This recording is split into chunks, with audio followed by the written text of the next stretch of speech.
அனைவருக்கும் ஆனந்தமான இறைவணக்கம். ஆன்மீக சிவசொந்தங்களே, ஓர் அவசர ஆன்மீக செய்தி. 6/3/2026 வெள்ளிக்கிழமை. இன்று வாஸ்து தீப வழிபாடு உங்கள் வீட்டில் உள்ள வாஸ்து தோஷங்களை நீக்கும். சொந்த வீடு இல்லாதவர்களுக்கு சொந்த வீடு அமைய வரத்தை தரும் அற்புத வாஸ்து தீப வழிபாடு மற்றும் இந்த வார வெள்ளிக்கிழமை குலதெய்வத்தை வரவழைக்கும் தீப வழிபாடு. இந்த இரண்டு வழிபாடுகளும் எப்படி செய்ய வேண்டும் என்று இந்த ஆடியோவில் தொகுத்து வழங்கியுள்ளேன். ஆடியோவை கேட்டுவிட்டு நீங்கள் செய்யுங்கள். இந்த வழிபாட்டை உங்களுக்கு தெரிந்தவர்களுக்கும் இந்த ஆடியோவை பகிர்ந்து கொள்ளுமாறு அன்போடு கேட்டுக்கொள்கிறேன். ஆடியோக்கு போகிறதுக்கு ஓர் அறிவிப்பு. இந்த வருடம் அட்சய திருதி அன்னைக்கு நம்ம ஒரு அற்புதமான வித்தையை வாட்ஸ்அப் மூலமாக சொல்லித்தரப்போகிறோம். அது என்ன வித்தைனா, தசமகா வித்யா தேவிகளில் 10வது தேவதையாகவும் தாந்திரீக லக்ஷ்மியாகவும் விளங்கும் அன்னை கமலாத்மிகா தேவியின் தாந்திரீக உபாசனை. விரதம் கிடையாது, எந்த கட்டுப்பாடும் கிடையாது, எந்த தீட்டும் பார்க்க வேண்டாம்.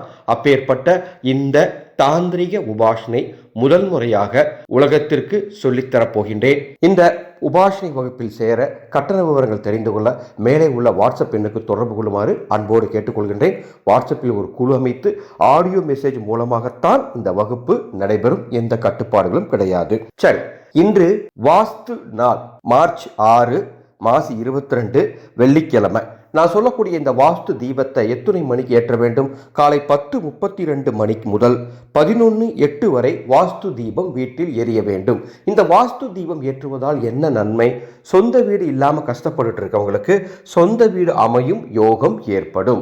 சொந்த வீட்டில் குடியிருக்கிறவங்க அல்லது வாடகை வீட்டில் குடியிருக்கிறவங்களுக்கு அந்த வீட்டினுடைய வாஸ்து தோஷங்கள் நீங்கும். குடும்பத்தில் ஒற்றுமை மேலோங்கும். விரய செலவுகள் குறையும். எப்படி தீபம் ஏற்றணும்? உங்கள் வீட்டில் இருக்கக்கூடிய ஈசன் சிலை அல்லது ஈசன் படத்துக்கு முன்பாக அல்லது பாலலிங்கத்திற்கு முன்பாக இந்த தீபம் ஏற்றலாம். ஒரு சிறிய கோலமிட்டு அந்த கோலத்தில் 4 திசையிலும் 4 திசையை பார்த்தார் போல 4 விளக்குகள். அந்த விளக்குகள்ல நமது ஆனந்தொளி அறக்கட்டளையின் மந்திர சக்தி தீப எண்ணெய் இருந்தால் அதை ஊற்றுங்கள் அல்லது நெய் ஊற்றி தீபம் ஏற்றுங்கள். தீபம் ஏற்றி ஏதேனும் நெய்வேத்தியங்களை வைத்து ஓம் சிவசிவ சிவாய நமவோ என்ற இந்த மந்திரத்தை 108 முறை சொல்லுங்கள். இந்த வாஸ்து தீபம் 11:08 வரை எரிந்தால் போதும்.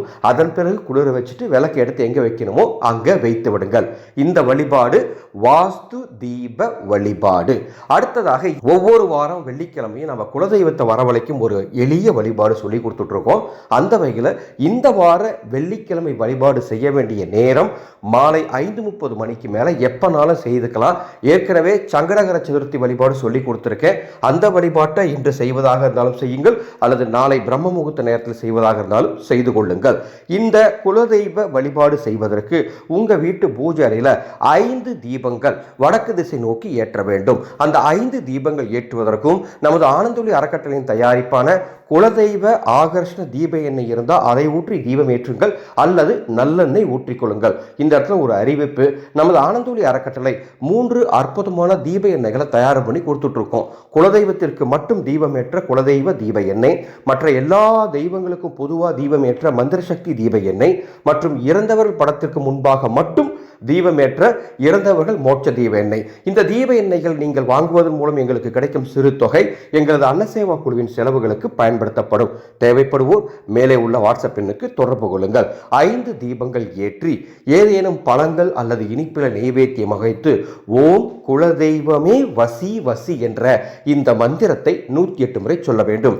ஒருவேளை உங்க குலதெய்வத்தினுடைய மந்திரம் உங்களுக்கு தெரியும்னா அந்த மந்திரத்தை நீங்க சொல்லிக்கலாம். சமீபத்தில் சந்திரகிரகணத்தப்போ நமது ஆனந்தொளி அறக்கட்டளை குலதெய்வ பிரயோக மந்திர உபதேசம் கொடுத்தோம். அந்த மந்திரம் வாங்கியிருக்கவங்க அந்த மந்திரத்தை சொன்னா கூட போதுமானது.